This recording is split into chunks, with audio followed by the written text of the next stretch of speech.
الحمد لله رب العالمين، أشهد أن لا إله إلا الله وحده لا شريك له، وأشهد أن سيدنا ومولانا محمدا عبده ورسوله. أما بعد، فأعوذ بالله من الشيطان الرجيم. بسم الله الرحمن الرحيم.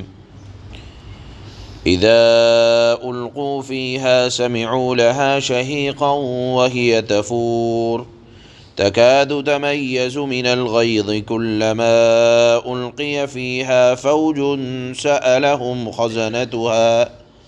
خزنتها ألم يأتكم نذير قالوا بلى قد جاءنا نذير فكذبنا وقلنا ما نزل الله من شيء إن أنتم إلا في ضلال كبير.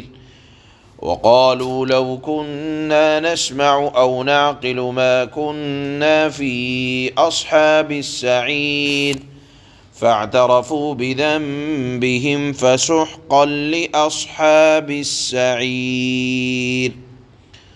صدق الله مولانا العلی العظیم۔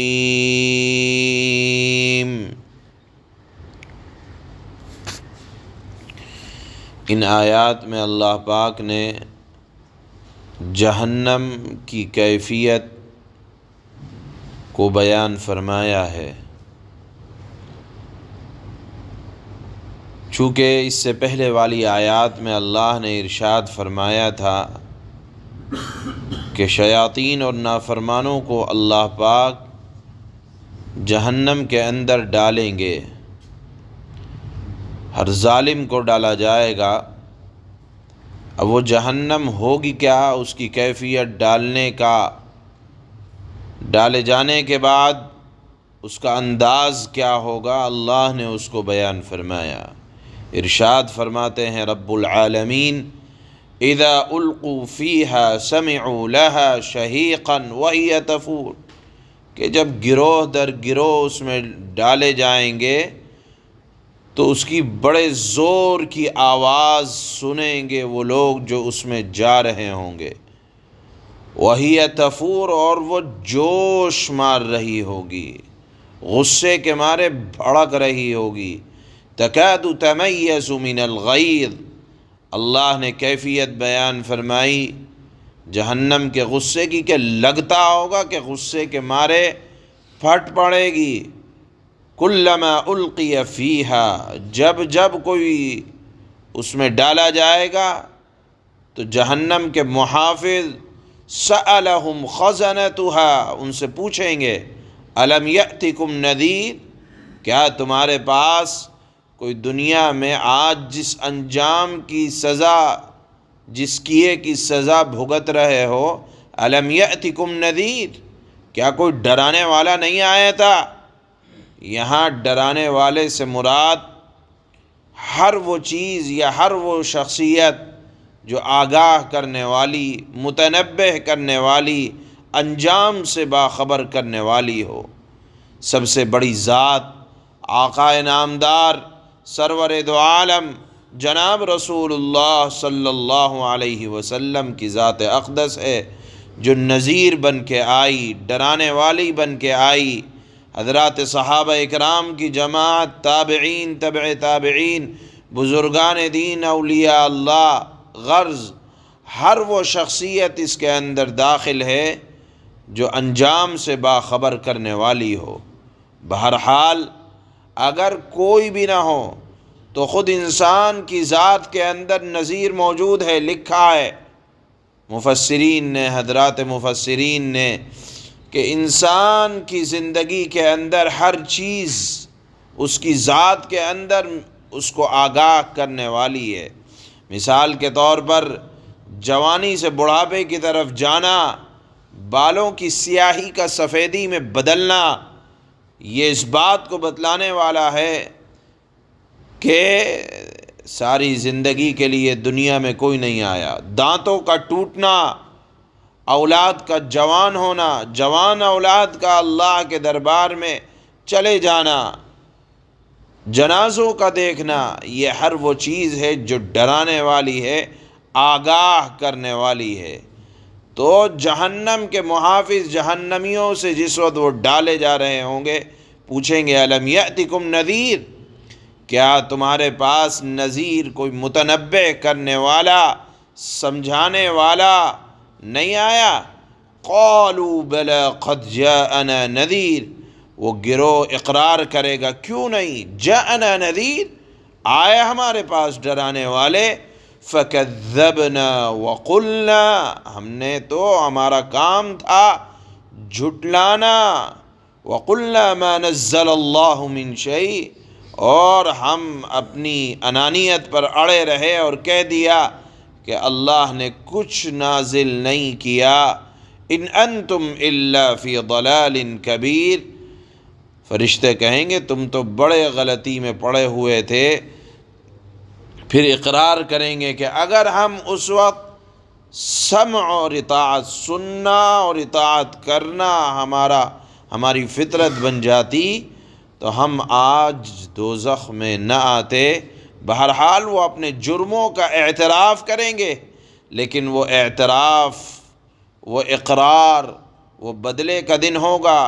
اعتراف اور اقرار سے اس دن کچھ حاصل ہونے والا نہیں ہے، وہ لا حاصل ہے۔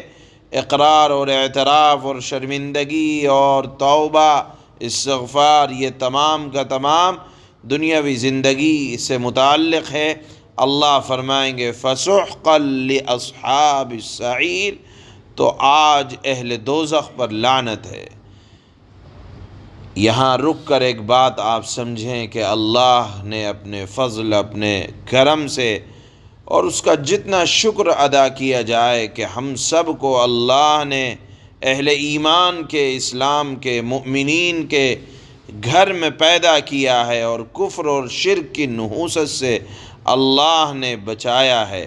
لیکن اس موقع پر حضرت امام بخاری رحمہ اللہ اور حضرت امام مسلم رحمہ اللہ کی وہ روایت یاد آتی ہے جس میں آتا ہے کہ رسول اللہ صلی اللہ علیہ وسلم قیامت کے دن اپنے امتیوں کو حوض کوثر سے سیراب کر رہے ہوں گے۔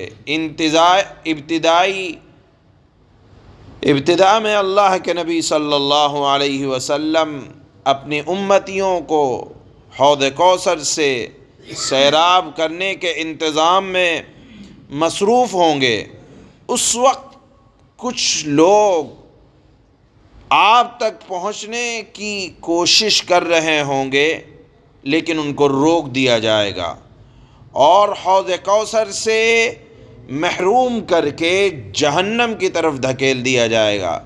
رسول اللہ صلی اللہ علیہ وسلم ارشاد فرمائیں گے یہ کیا معاملہ ہے؟ یہ لوگ تو میرے امتی ہیں، نمازی تھے، دیندار تھے، ان کا تو تعلق مجھ سے بڑا مضبوط تھا، اور فرشتوں کی جماعت ان کو جہنم کی طرف دھکیل رہی ہوگی۔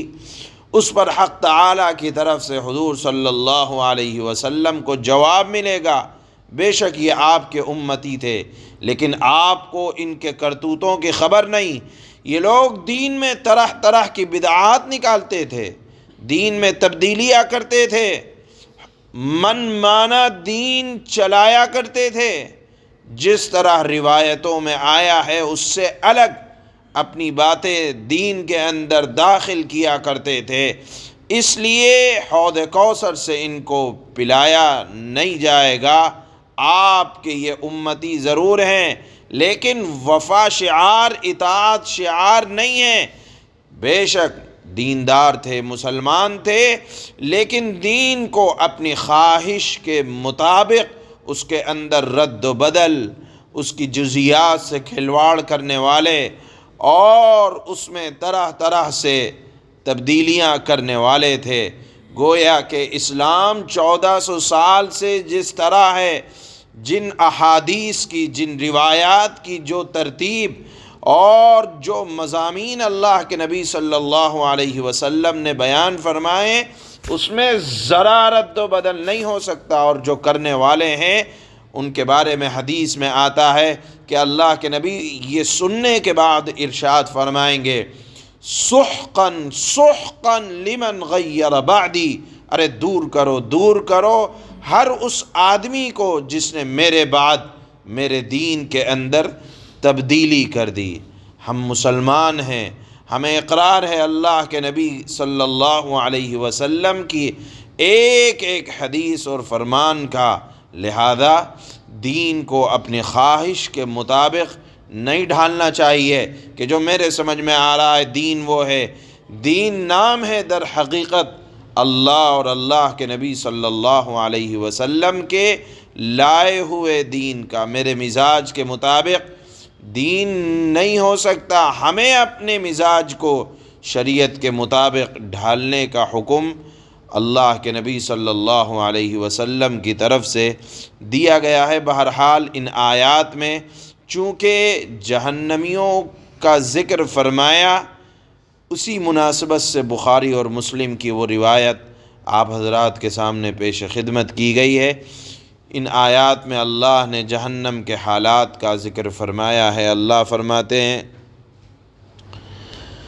اذا القوا فيها سمعوا لها شهيقا وهي تفور تكاد تميز من الغيظ كلما ألقي فيها فوج سألهم خزنتها ألم يأتكم نذير۔ جب نافرمانوں کو اس میں ڈالا جائے گا، جب وہ اس میں ڈالے جائیں گے تو اس کی دہاڑ یعنی جہنم کی دہاڑنے کی آواز سنیں گے اور وہ جوش مارتی ہوگی، ایسا لگے گا کہ جیسے غصے سے پھٹ پڑے گی۔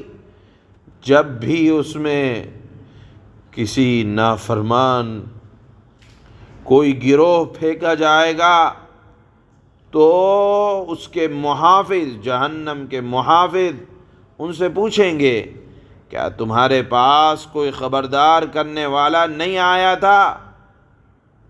قالوا بلى قد جاءنا نذير فكذبنا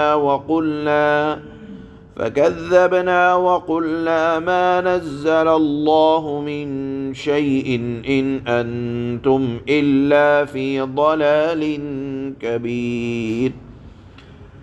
وہ کہیں گے ہاں بے شک ہمارے پاس خبردار کرنے والا آیا تھا مگر ہم نے اسے جھٹلا دیا اور کہا کہ اللہ نے تو کچھ نازل نہیں کیا، تمہاری حقیقت اس کے سوا کچھ نہیں کہ تم بڑی بھاری گمراہی میں پڑے ہوئے ہو۔